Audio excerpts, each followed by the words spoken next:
Eh bien bonjour, l'objectif de cette vidéo est de vous donner quelques nouvelles de l'APL.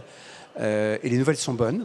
La nouvelle en l'occurrence, c'est que l'APL va redémarrer des activités et des actions en 2022 de façon à promouvoir le marché selon son objet. Qu'est-ce qui s'est passé et quels sont les éléments, je dirais, qui nous permettent cette reprise d'activité?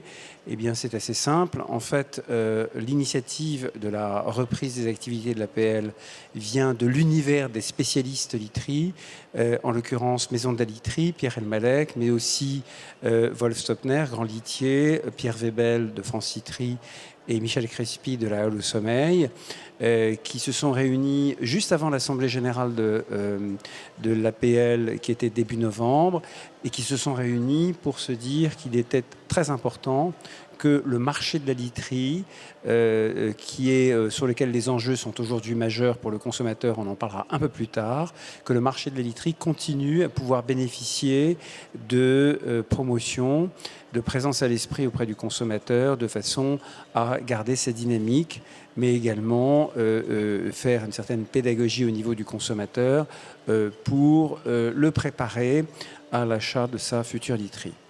Alors, qui accompagne ce projet? Qui est membre de l'APL très concrètement?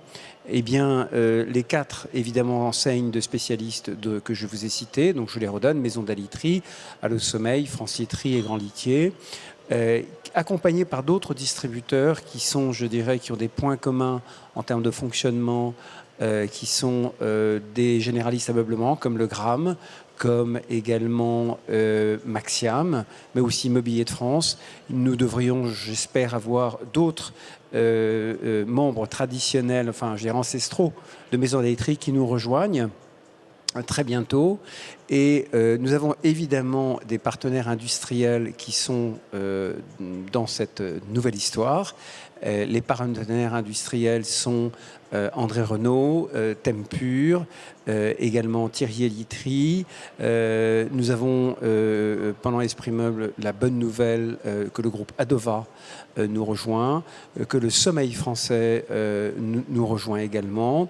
Nous avons de bons contacts avec notamment Méral pour qu'ils nous rejoignent.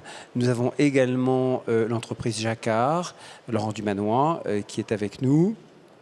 Et nous avons, j'allais oublier, mais c'est très important, Pascal Barrault et Bach qui nous accompagnent. Donc voilà les piliers, c'est le cas de le dire, puisqu'on parle si on parle un peu rugby, puisque Pascal Barrault est le sponsor du Stade Rochelet, de cette relance de l'APL.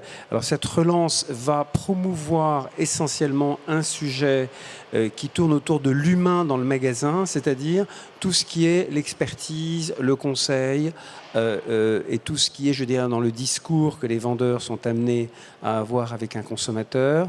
Et donc nos actions vont essentiellement être d'une part sur la refonte du site internet de l'APL, sur le digital évidemment, et nous aurons une part aussi importante en ce qui concerne tout ce qui est relations presse.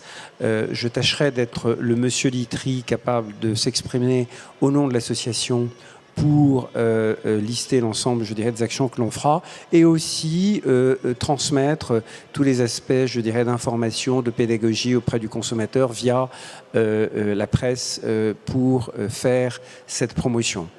Voilà, démarrage très rapide, nos membres sont déjà fixés, une commission marketing est sur le point de se mettre en route, et notre objectif, c'est dès le deuxième trimestre 2022 d'être présent sur les canaux dont je vous ai parlé. Nous espérons, bien sûr, nous ne perdons pas de vue qu'il y a d'autres acteurs sur le marché qui pourraient nous rejoindre. On est à l'écoute, ils sont les bienvenus. Néanmoins, ceux qui sont à l'origine de cette initiative sont déjà suffisamment impactants, nombreux et importants sur le marché pour que l'on puisse démarrer activement dès 2022. Donc je vous dis à très bientôt. Merci.